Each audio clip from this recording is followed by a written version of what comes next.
স্বাধীন চেতা মেয়েদের সাথে থাকতে চাওয়াটা না সহজ ব্যাপার নয়। কারণ তারা আপনার সব বারণ চোখ কান বন্ধ করে সহ্য করবে না। এটা করা যাবে না, ওটা করা যাবে না, ওখানে যাওয়া যাবে না, এখানে যাওয়া যাবে না, এটা পড়া যাবে না, এর সাথে কথা বলা যাবে না, ইত্যাদি সমস্ত রকম নিয়মসূচির মুখে সে প্রশ্ন ছুঁড়ে বসবে, কেন?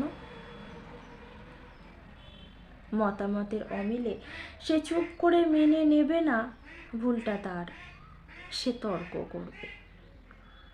লজিক্যালি কোনটা ঠিক কোনটা ভুল বিচার করবে। সে কারোর কাছে হাত পেতে নিজের শখ পূরণ করতে চাইবে না। নিজের উপার্জনের টাকায় শপিংয়ের, রেস্টুরেন্টের, সিনেমার বিল মেটাতে চাইবে।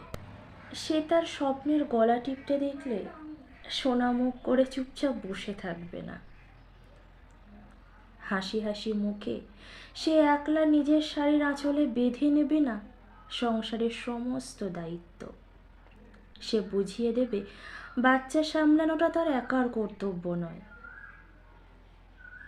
তার ইচ্ছা না থাকলে সে মুখের ওপরে না বলবে। সে আপনাকে ভালো তো বাসবে প্রচুর, কিন্তু নিজেকে অবহেলা করে নয়। তাকে বেঁধে রাখা যাবে না।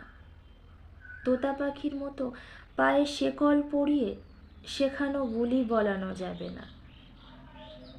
সে উড়বে ডানা মেলে, প্রাণ ভরে নিঃশ্বাস নেবে। যেমন খুশি হাঁটবে, যেমন খুশি বসবে, হো হো শব্দে হাসবে। নিজেকে সে প্রচুর ভালোবাসবে। সবার দ্বারা আবার এমন মেয়ে মানুষকে ভালোবাসা সম্ভব হয়ে ওঠে না। আপনি বরং আরেকবার ভেবে দেখুন, পারবেন তো?